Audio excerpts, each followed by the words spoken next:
Alright, in this lecture we're going to break the face down into simple geometrical forms.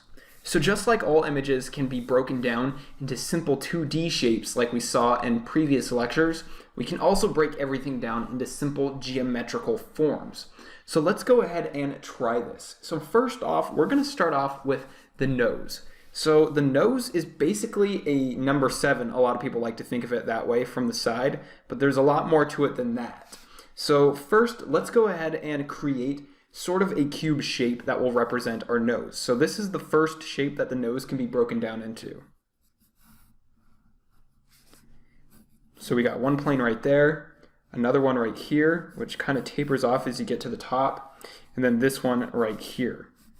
So it's sort of a cube shape, but it has more of rounded edges and it has some more tapering. So it tapers off towards the top here, it tapers off towards the top here, and it also tapers off on this plane towards the top. Now you may not see where the form of the nose is right here, but we're going to take it a step further and add that form in. So from here, you could go ahead and draw your nose. So you would put one nostril right here, let's say, and then you could put another nostril right here. So maybe like so. All right, so there are our nostrils. We can go ahead and fill those in with some shadow. And then next, you could go ahead and add the top part of the nostril. So there'd be top part right here. And then you would add the tip of your nose right here.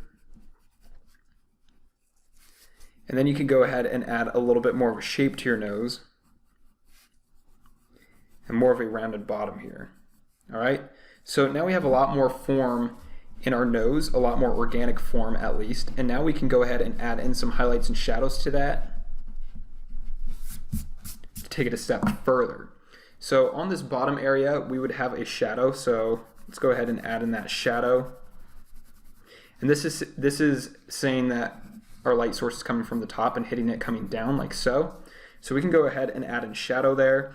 And then this round area of the nose is going to be where our shadow starts to soften into our highlight. And then we can also add shadow on this side or this plane of our nose. And then since this is the top area of that part of the nose, it's probably going to be getting hit by a little bit of light also. And then we can go ahead and add in a little bit darker shadows in there too. So I'm going to go ahead and add in a darker shadow right there. Add in a darker shadow here.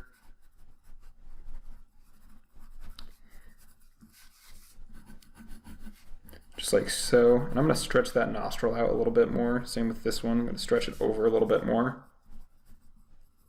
And then we can add a little bit more shadow over here. All right, perfect. And then, like we said before, I explained how noses create cast shadows. So we want to make sure that we add a cast shadow to this. So we're going to go ahead and add that cast shadow right there. And just to keep this simple for now, I'm going to only do the nose and I'm going to leave the lips out, but really there should be lips underneath this nose that the cast shadow is being cast onto.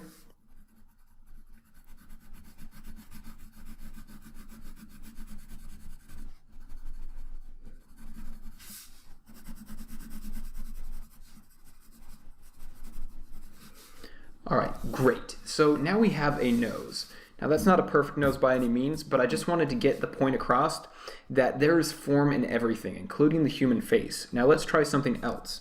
So if we go back to our eye drawing, if you remember, we had our eye. So our eye was something like so. And obviously our eye is a sphere, and so you can basically add the shadow and highlight in like a sphere. But what I want to show you is I want to show you the form on this brow piece above the eye. So we would have our eyebrow probably somewhere about here. All right. But then this brow piece, it also has some form. So basically a brow piece comes out, if we're looking at it from the side, it comes out like so, and then it goes back into the cavernous part of the eye where the eyeball is held, and then we have the cheekbone. And so we need to create this form up here, right here. So what does that look like in simple geometrical form? Well, it's basically a shape like this. So we have one plane like this, and it kind of curves around like so. That's our eyelid right there.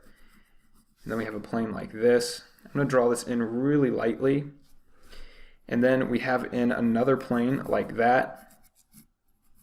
And then that all sort of smooths out like so. Then we have a top surface like this. So I'm going to go ahead and erase away my eyebrows so you can see what's going on here a little bit better. But basically, this area right here is going to get filled in with shadow.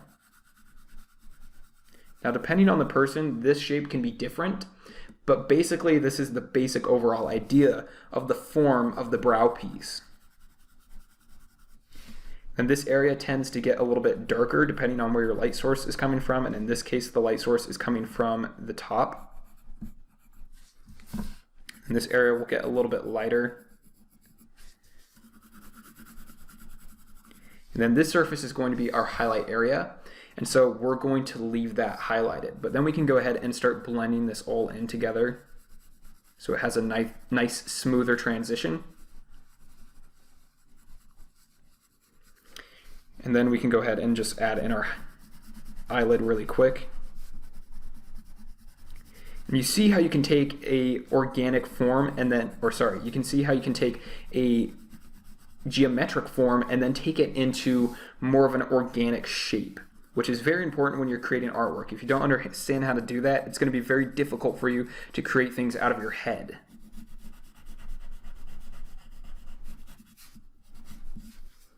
But we won't get back into how to draw the human eye. We'll just stick with the brow for now. But now you can see we just created that brow from that geometrical form. Now let's try one more thing. Let's try the human head itself. So the human head can be broken down into a very basic shape. So first it's broken down into a sphere. But then on that sphere you have the front flat part of the face. So we can go ahead and add that shape in like so. And it basically smooths into the actual sphere itself. So now we can go ahead and erase away that area. But then we want to connect this area, which is going to be the jawline, into here, like so. And then we can go ahead and erase that. And so basically we have a shape like this that's connecting into our sphere. And that makes up the basic human shape of the head. So let's go ahead and add in some highlight and shadow to this. So if I have a light right here and it's shining down, like so, I can go ahead and add in my core shadow. So I'm going to add in core shadow on this side. And right along this edge, it can be a little bit more of a harder edge. But as we get up to our actual sphere, we want that to begin to soften a lot. So it's going to soften into our mid-tone shadow. Like so.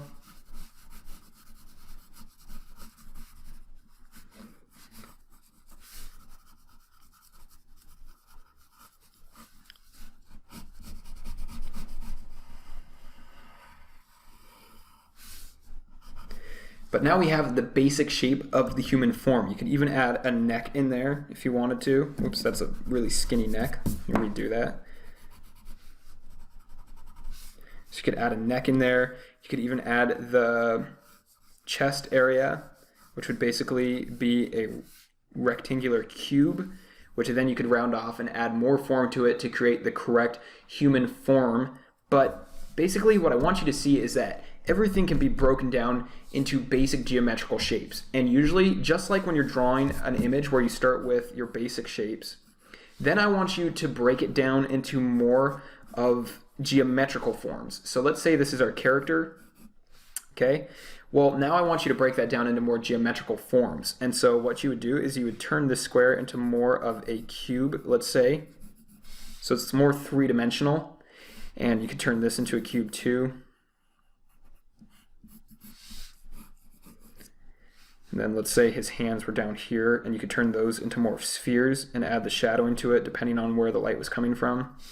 But I want you to start viewing things as geometrical forms. So once you start seeing things as shapes, the next step is to start seeing things as geometrical forms. All right, that brings us to the end of this lecture. So in this lecture, you learned how to break the human face down into geometrical forms. In the next one, we're going to go ahead and create a landscape drawing out of geometrical forms. So you just have one more example of how to break things down into geometrical forms and start from geometrical forms when you begin your drawings. Thanks for watching, and I look forward to seeing you in the next lecture.